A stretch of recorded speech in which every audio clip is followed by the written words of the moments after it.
been a while since we've had some technical difficulties. Has it? Because it feels like it's every time, Jordan. I Jen think it's signs in as me, so then I can't start the meeting. And then and then I start the meeting and it kicks her out because it thinks that two of me are trying to log in at the same time. I know I was on with her and then she just kicked me right off. I was like, what the hell? That's because I logged in. Oh, whatever. Jen, I was just going to give you a compliment and never mind. I was going to say you're smarter than I thought, but I take it back. Oh, Jen. Jen. Hey, who fudged the pod time 3 times today? Was that me? It was Elon Musk. 10, 11, 12:30. Yeah. Getting my car fixed has been a year in the making. It's just been a nightmare. And I told them, I said, I'm not taking this car back unless it's fixed. I go, I don't care how much it costs. I don't care what you do, but I'm not taking it back. And they said, okay, we'll keep it for a week and see what we can do. I go, the goddamn car thinks I'm in Nebraska and it keeps putting the heat on. And I'm sure it's right that the heat should be on if I were in Nebraska. I mean, it's just Jordan's face. Fucking robots taking over. Dude, speaking of robots, so I went to the Peter Gabriel concert last night, and when we got out at midnight, and there are so many throngs of autopilot driverless cars that they're testing. I mean, we saw like 10 of them in a 15-minute span, and I was like, am I in some sort of science fiction movie? Like, they keep causing traffic jams in downtown Austin. And like people put cones on top of them because apparently that confuses the robot. I wouldn't want to test it out when a big crowd is being let out, you know? Yeah, because if it runs over pedestrians, whose fault is it? I mean, it can't be the riders. Jordan and I went to the U2 concert at the Sphere in Las Vegas, and we came out and we're like, let's get an Uber. And then we decided, probably everybody has that idea, and let's just walk. And sure enough, the Uber line, those people are still there waiting on their Ubers. We'd still be in Vegas. We would. We would definitely, because we could see as we're walking away for hundreds of yards, we could see all the Uber cars lined up at red lights trying to, and they're all honking constantly. I'm like, that's not going to make it go faster. They were stuck. They were so pissed. Yeah, but wasn't that an amazing concert, or just the pyrotechnics? Unbelievable. Yeah. All the pyrotechnics. There wasn't really any pyro, but there was pyrotechnics, and it looked like they made it look like the dome was on fire, and it wasn't. It was pretty cool. Then they demolished the whole strip of Las Vegas and turned it into a desert. It was unbelievable. Oh, yeah, that was a cool part. How was Peter Gabriel, Jen? Did he shock the monkey? He didn't shock the monkey, but he did play Sledgehammer. And I got to say, I gave him an A for effort because he even tried a little thrusting, you know? Well, he's like 75 years old, right? He is 75 years old. And the average age of the people at that concert was hilarious, Harry. Like, they were older than you. Some dude. And there was an intermission. Was there an intermission at the U2 concert? No. I know. I was like, Peter Gabriel, I know you're English, but like, there's no intermission in a rock concert. Right. That's guy 2 down from me was like, is this your first concert? Like, are you fucking? Oh my God. Listen. Thank you for being here on BeerNet Radio. This is the podcast where all your dreams come true. This is our Wednesday Warehouse segment, recorded on Thursday and released on Friday. So sounds about right. Sounds about right. Sounds about up to par. Apologize for not posting one last week, but we were busy at the BI meeting and then the NBWA meeting, and we'll talk a little bit about that. But first, just wanted to touch on our top stories this week. I guess probably the biggest story is AB offering phase 2 of their distributor. What's it called? Relief, basically. Yeah, wholesaler relief program, which extends a lot of the benefits definitely through January. And then in February, those % relief that they announced last June go down. They get cut in half for February, and then they get cut in half again for March. Yeah.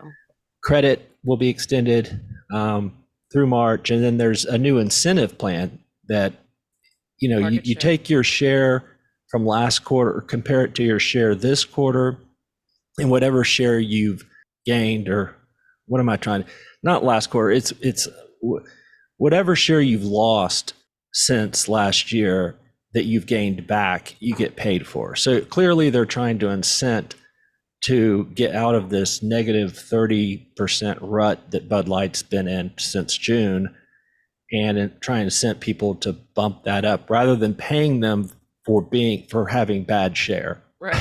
So that makes sense. That makes more sense, right? You get what you incent for. Yeah. And I think that's what the thinking was behind that. And Jen, we've gotten in our email a few responses, and a few of them, of course, are from people on the wholesaler panel who said it's the greatest thing since sliced bread and it's wonderful. What have you been hearing, Jen? Yeah, I mean, the wholesaler panel guys say that, but then of course you have other wholesalers that say it's not enough, right? Especially when they're down, it only covers a tiny bit of their losses, and the fact that it's ratcheting down next year concerns them. And I hear that, but on the other end, it's like, well, when is it going to be enough, right? Like, when are AB wholesalers going to say, okay, you know what? I'm satisfied. I don't need to be, subsidized anymore. Not to detract from their pain at all. I mean, this wasn't their doing, but I'm sure there will be some tension there to come. The fuel surcharge, I think fuel prices are probably going to go up, given what we're seeing in the Middle East right now. I'm no geopolitical scientist or anything, but that might be a bigger break than it has been for the fuel surcharge. And as far as the credit, that's always a help, especially when you're going into summer and you're building up big inventories. You just don't want to lay out that cash, especially if it's not going to sell through as fast. I was going to say, going back to the switch to the market share incentive, isn't that kind of positive news or does it signal positive news for AB overall? I mean, to move from a trend performance incentive to a market share incentive, doesn't that kind of mean like positive trends are going to be easy to come by? Here's something that's a little more difficult. Definitely. Yeah. Definitely. And I'm sure wholesalers aren't happy about that, but at least, hey, there's light at the end of the tunnel. Clearly they see it. Mm-hmm. Right. Yeah. I mean, I'm sure wholesalers would prefer to be paid on percent change trend starting on about April 15th. Which is when it switches. Yeah, this is exactly when it switches. So yeah, if you're looking at it from that point of view, AB is paying on performance, not on the screw up that they engendered. So there are positive trends coming. Yeah, there are positive. I mean, there are better trends coming. It better be better starting in April. If it's not, then we got some problems. But on the flip coin of that is Molson Coors also has some really tough comps heading their way in the latter part of April and really starting in May. And it'll be interesting to see how those reverse. I mean, they're definitely going to be hard, but to what extent are they going to be down? Because Busch Light is improving, Michelob Ultra is improving, and the only one that's really not is Bud Light. And we know Michelob Ultra and Busch Light can be bigger because they have been. Yeah. Bud Light, I mean, it was bigger, but it was on a downward trend that nobody knew where it was going to stop. So I don't know if it'll grow again. We'll see. If maybe they found their way to the bottom. All right. That would be the best case scenario. Yeah, it definitely put a dink in their momentum for Michelob Ultra. All right, and then what we've got here is we've got the Yuenglings, the Yuengling people. Now, first we had Dick Yuengling and Dave Castanelli. I'm not sure of what the point of going on record with the New York Post was, except to. I mean, I think Dick is a sneaky good marketer, and he knows that will resonate in the heartland that, hey, we haven't gotten our fair share because of the institutional unfairness of the marketplace, favoring others, and AB especially. Yeah. Well, he's definitely still involved. He's on that forklift early in the morning till late at night is the official line from everybody else at Yuengling who works. That's one of the things I love about Dick, though. He doesn't give a fuck. He will say what he wants. And most CEOs would not go up there and just say, we need to capitalize more on other people's misery. Yeah.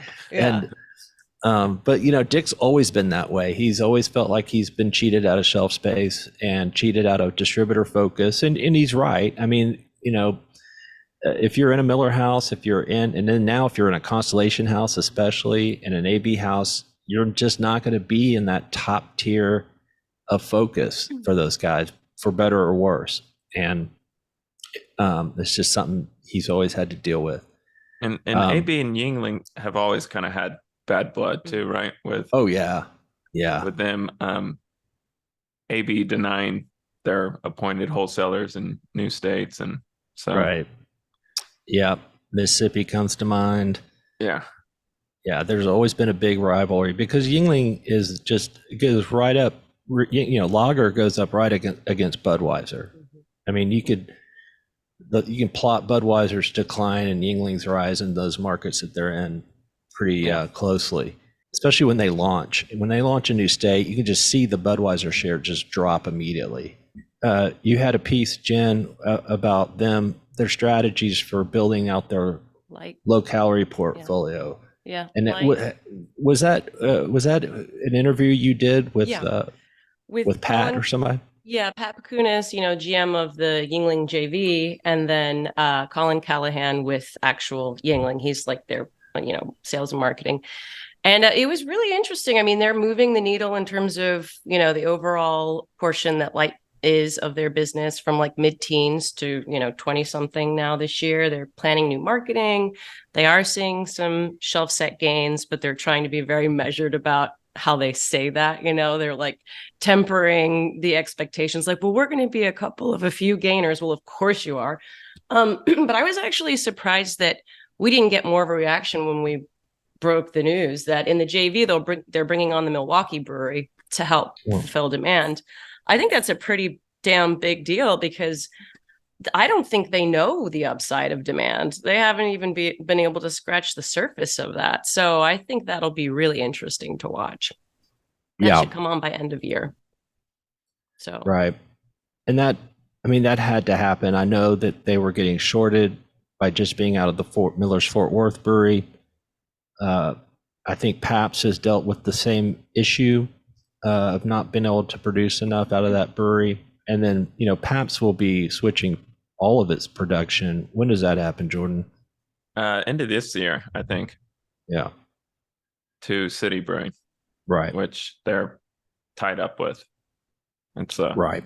And City Brewing has long been I don't want to say brewery of last resort, but I mean, that's a bad way of putting it because Pabst is growing. But what I meant is everybody ends up at City at some point. I don't think I've ever seen a brewery change hands more times than I'm talking about just the facility. Yeah.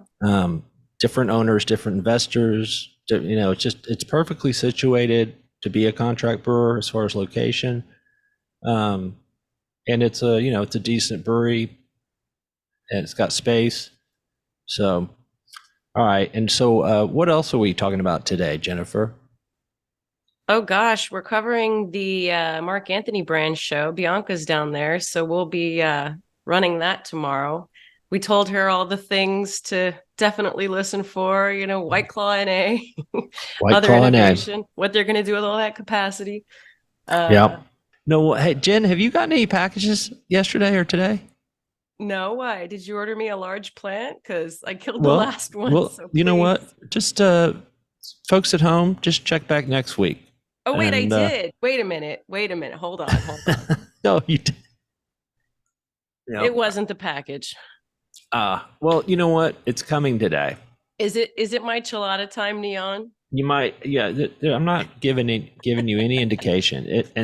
You might have to sign for it. Okay. Oh, whoa. How big is this thing? You might want to clear some space. Jenna, I see that table in your back, and you might just want to Yeah. sell that, or just not. Just put it outside. Yeah. Oh, Did you go to ACL? hell no. Oh no, we were in We Vegas. yeah, thankfully we missed it because Yeah. Well, Oh. speaking of Vegas, good show. I was glad to see that the Joint Brew and Alliance for Women in Beer conference, it looked like it was probably double in size from last year, it maybe. was I a don't little know. bigger. Yeah, it was definitely a little bigger, and I think some people snuck in too because Kim said 335, but that looked a little bit like a little more. But I thought it turned out great. I was very pleased. So Well, I gotta say, well done on your panel. I think you probably had the biggest heavyweight panel, and I don't know how you got in. got Maggie to sing, and then Yes. Tracy was not going to sing, but Maggie sang, so Tracy felt compelled to sing. It was fantastic. Getting Tracy Joubert Joubert.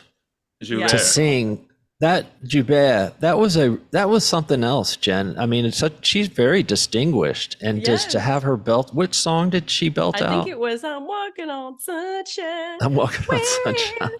Yeah, so Yeah, no, that was good, and like I said, I think I noted in the newsletter that the advice they give was good for everybody. yeah. And kind of the kind of stuff I wished I had known when I was younger.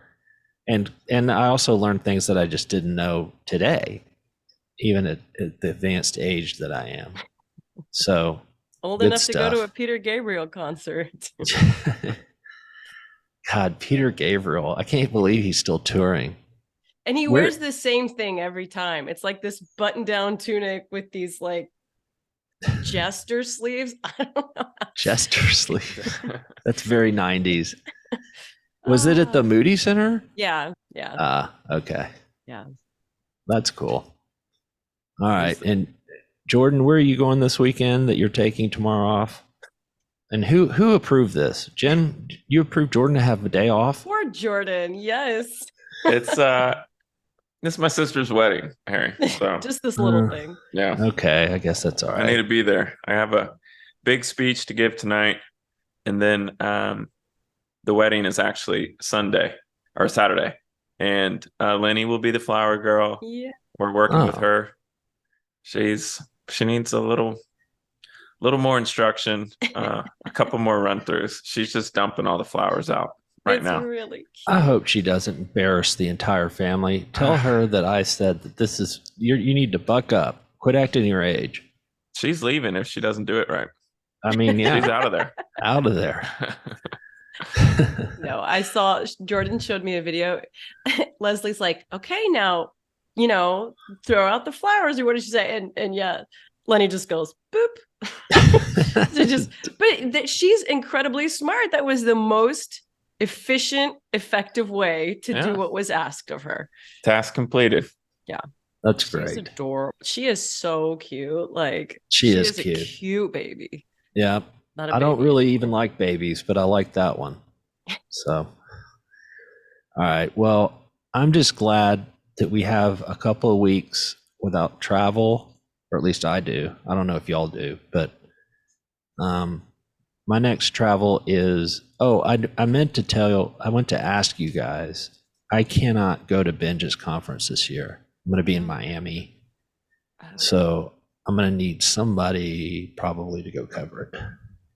Yeah, I'll be in Miami with Comil and Jeffries for a conference there, and then I'm flying directly from there to Las Vegas, go to the F1 race, Oh, yay.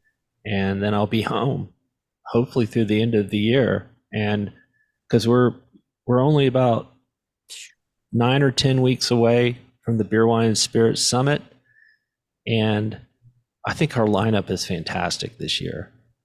It's always good, but we've got some really good. Check out the schedule at beernet.com if you haven't already. It's pretty damn good. And you'll see that we've changed it around a little bit in that the way we have it now, you can attend both the Beer and the Wine and Spirits Summits and still get out a day early, a night, cutting off a night that you would typically have to stay at the hotel. So it starts Sunday afternoon. We're going to have an afternoon session for beer, and then we'll have a morning session for beer. Then we'll break for lunch, and then the wine and spirits part of the conference starts, and then have half a day of wine and spirits, and then half a day on Tuesday in the morning for wine and spirits. And then we just break, and you can catch your flight and go home. So it makes it a lot easier for people to attend both conferences, because increasingly people do attend both, because as we've been reporting, the lines are blurring between there really is no separate industry as much anymore. So, if you're thinking about getting into wine and spirits, or you already are and you want to learn more, or vice versa, it's a bargain, I think, to go to. It's 2 conferences in one. You get a discount for going to both, and you don't have to stay that extra night. So we're giving you more information while spending less money. What's bad about that? Anyone? Nothing. I'm glad that y'all didn't say anything. I'm glad you didn't point out anything that you might have thought was wrong with it, because there isn't anything. What about breakfast, Terry? Is breakfast going to be good? If Contronio's there, then we're going to have a hot breakfast. Yeah. But if I don't see him on the rolls, we're going to muffins and coffee. Tacos. That wouldn't be bad. We're making our own tacos to save money. I'm just kidding. I wouldn't mind making the tacos. I bet you wouldn't. It's a lot of time. It's always a lot of time with you, Jen. Jeez. Tacos. Lots of times. Jen's Chilada time. And while you're on the summit, we do have a great lineup, and we just added Kyle Norrington. So I think that was pretty important. Kyle Norrington, Chief Sales Officer at Anheuser-Busch. That's great. Officer. Yeah. Or Chief Commercial. Yeah. Right. Okay. Well, and he's the one that he was at least the public lead on the wholesaler recovery plan. So that'll be good to get him up there. All right, go to beernet.com. You know where to go, or just call Jessica, 210-805-8006. Yep. That's 210-805-8006. If she doesn't answer, leave a message. She will call you back. All right, guys. Well, listen, if I don't talk to you, have a great weekend. Jordan, good luck on your quote unquote speech. I believe it's called a toast in most circles. Don't forget to raise your glass at the end of it. And if I don't talk to your sister before then, which I can't imagine I will, be sure and tell her congratulations from all of us here at Shoe Pubs. Will you do that for us? I'll pass that along. Thank you. All right, bud. All right. Y'all take care. Have a good one.